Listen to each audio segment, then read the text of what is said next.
नमस्कार।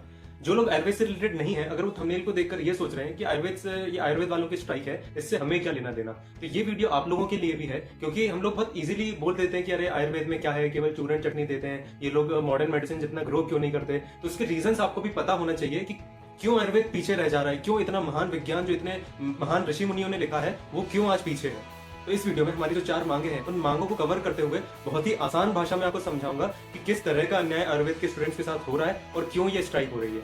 हमारी पहली मांग है कि जो इंटर्न्स होते हैं उनका स्टाइपेंड बढ़ाया जाए और एलोपैथी के बराबरी पे किया जाए और साथ में सीपीआई से लिंक किया जाए। अब इसका आसान भाषा में मतलब क्या है, जो बच्चे डॉक्टर की पढ़ाई करते हैं वो 4.5 साल पढ़ाई करते हैं और 1 साल की उनकी इंटर्नशिप होती है, जिसके लिए सरकार के द्वारा उनको कुछ वेतन दिया जाता है। अब आप सोचिए, एक दुकान में काम करने वाला कोई आदमी जो बिल्कुल भी पढ़ा लिखा नहीं है, वो किराने की दुकान में भी काम करता है तो उसे 8 से 10 हजार रुपए से ज्यादा का वेतन कम से कम मिल जाता है। और जो आयुर्वेद के स्टूडेंट्स हैं वो 4.5 साल पढ़ाई करने के बाद जब इंटर्नशिप करते हैं, जब हॉस्पिटल में अपनी ड्यूटी देते हैं, तो उन्हें मात्र 8,000 रुपए दिए जाते हैं। इस चीज का अंदाजा आप खुद लगा सकते हैं कि क्या उस व्यक्ति का मोराल होगा, क्या उस व्यक्ति का आत्मबल रह जाएगा जब वो इतना ज्यादा पढ़ने के बाद, इतनी नॉलेज गेन करने के बाद उसे मात्र 8,000 रुपए महीने दिए जाएंगे। अब इस पे कुछ लोगों का मत ये आ सकता है कि जो मॉडर्न मेडिसिन पढ़ते हैं वो ज्यादा बेटर डॉक्टर होते हैं, उनका नॉलेज लेवल ज्यादा होता है। तो मैं एक चीज यूनिवर्सिटी या सरकार से या आयुष मंत्रालय से ये चीज पूछना चाहूंगा कि जब आप कोर्स डिजाइन करते हैं तो अगर आयुर्वेद पीछे है तो केवल आयुर्वेद क्यों नहीं पढ़ाया जाता है, हमें मॉडर्न की बुक्स हमारे कोर्स में क्यों रखी गई है, अगर हमें मॉडर्न से नीचे समझा जाता है। हमसे क्यों डबल मेहनत करवाई जाती है कि हम आयुर्वेद का भी पूरा ग्रंथ पढ़ें और उसके बाद मॉडर्न मेडिसिन की जो बुक्स होती हैं वो भी हम पूरी पढ़ें। तो अगर बीएमएस एक पिछड़ा कोर्स है तो उसमें कम इंफॉर्मेशन होनी चाहिए, कम जो है कोर्स होना चाहिए, पर हमेशा यहाँ पे हमें ज्यादा कोर्स पढ़ना होता है।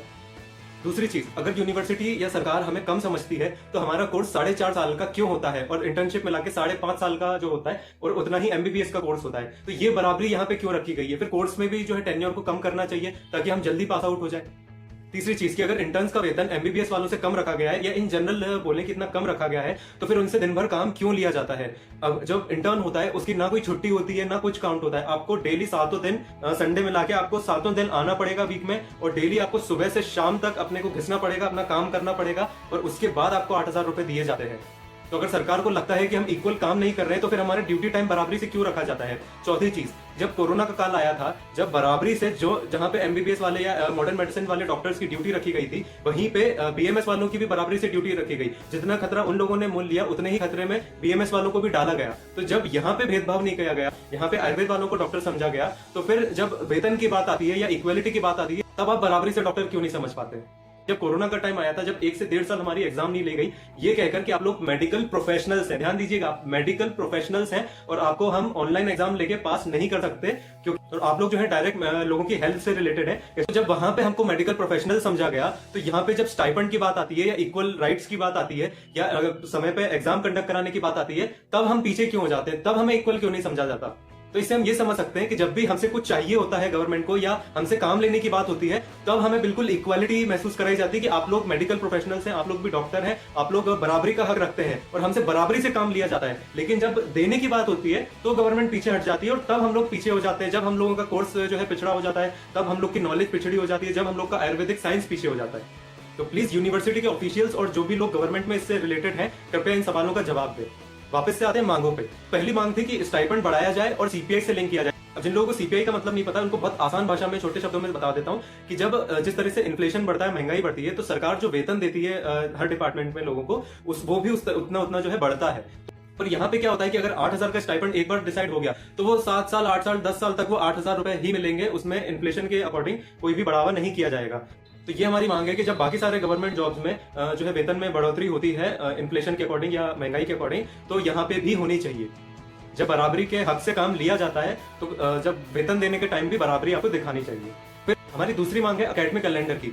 आप सोच भी नहीं सकते ना, बहुत से लोगों ने, आपने कभी ऐसा सुना भी नहीं होगा कि कोई डिग्री जो 5.5 साल की है वो कंप्लीट होते होते 7 साल, 7.5 साल का भी लोगों को टाइम लग जा रहा है।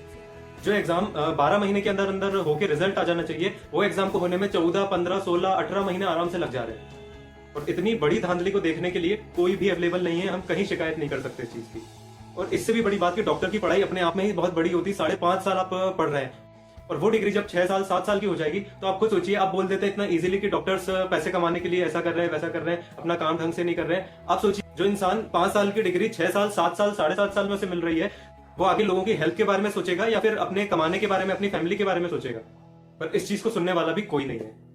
हमारी तीसरी मांग है एमपीपीएससी के थ्रू जो मेडिकल ऑफिसर्स या जितनी भी मेडिकल से रिलेटेड जॉब्स गवर्नमेंट के थ्रू आती हैं वो रेगुलर आनी चाहिए। एक तरफ गवर्नमेंट बोलती है कि डॉक्टर्स की कमी है, यहाँ डॉक्टर नहीं है, वहां डॉक्टर नहीं है, डॉक्टर का अकाल पड़ा हुआ है और गवर्नमेंट जॉब्स निकाल नहीं रही है, तो कैसे डॉक्टर्स वहां पे जाएंगे। एमपीपीएससी के थ्रू जो एग्जाम्स होती हैं वो 3 साल 4 साल में एक बार हो पाती है। कभी कभी पिछली जो एग्जाम हुई थी वो शायद 8 या 9 साल में एक बार हुई थी। तो जब इतने टाइम के बाद एग्जाम होगी तो उतने जो लोग वहां पे हैं वो किस तरीके से गवर्नमेंट जॉब्स में जा पाएंगे और किस तरीके से अपनी सेवाएं दे पाएंगे। अगर वो अपने प्राइवेट क्लिनिक्स खोलते हैं तो प्राइवेट क्लिनिक में बहुत खर्चा लगता है, बहुत इन्वेस्टमेंट लगता है उसको खोलने का। तो वो ना चाहते हुए भी हेल्थ पे ज्यादा ना ध्यान देते हुए उन्हें अपनी अर्निंग पे ज्यादा ध्यान देना पड़ता है। तो इसके लिए गवर्नमेंट को ज्यादा से ज्यादा वैकेंसी निकालनी चाहिए जिससे लोगों की हेल्थ को भी बेनिफिट मिले, लोगों को सस्ता इलाज मिल पाए और डॉक्टर्स को जॉब मिल पाए। और हमारी चौथी डिमांड ये है कि जो पीजी स्टूडेंट होते हैं यानी कि जो बीएमएस करने के बाद पोस्ट ग्रेजुएशन कर रहे हैं उनकी मेडिकल लीव्स बढ़ाई जाए। आप ये सोचिए जो डॉक्टर है वो भी एक इंसान है, वो भी बीमार हो सकता है, उसे उसके घर में भी कुछ प्रॉब्लम आ सकती है। पर शायद गवर्नमेंट के अकॉर्डिंग हम लोग इंसान नहीं है, हम लोग बीमार नहीं पड़ सकते, हम लोग के घर में कोई काम नहीं आ सकता, हम लोगों को मेडिकल लीव नहीं दी जानी चाहिए। तो अगर थोड़ी देर के लिए ये मान लिया जाए कि गवर्नमेंट हम लोग को बहुत ज्यादा तवज्जो देती है कि हम लोग मेडिकल प्रोफेशनल्स हैं, हम लोगों के ऊपर लोगों की हेल्थ का भार है, तो हम लोगों को इसलिए मेडिकल लीव कम दी जाती है, तो फिर उस अकॉर्डिंगली हमें इक्वालिटी मिलनी चाहिए और उस अकॉर्डिंग स्टाइपेंड और सैलरीज भी होनी चाहिए। और इसी चीज से रिलेटेड पूरे मध्य प्रदेश में स्ट्राइक चल रही है। कई जगह पे लोग चाय के स्टॉल लगा के प्रदर्शन कर रहे हैं, कई जगहों पे लोग भूख हड़ताल पे बैठे हैं। ग्वालियर हो गया, भोपाल हो गया, यहाँ पे कई बच्चे भूख हड़ताल पे बैठे हुए हैं जिन्होंने 4-4 5-5 दिन से कुछ खाया नहीं है। जब डॉक्टर ऐसी अधमरी अवस्था में भूख हड़ताल पे पड़ा हुआ है लेकिन उसे कोई देखने वाला नहीं है। तो अगर कोई भी गवर्नमेंट ऑफिशियल तक ये वीडियो जाती है तो आप लोग ध्यान रखें, यदि हमारी मांगे पूरी नहीं होती हैं तो मध्य प्रदेश के 4000 छात्र प्लस उनकी फैमिलीज जिनके बच्चों का भविष्य इस तरीके से अंधकार में ढकेला जा रहा है उनमें से कोई भी वोट नहीं देगा। क्योंकि अगर सरकार को भूख से तड़पते इन बच्चों की परवाह नहीं है तो हमें भी सरकार की परवाह नहीं है।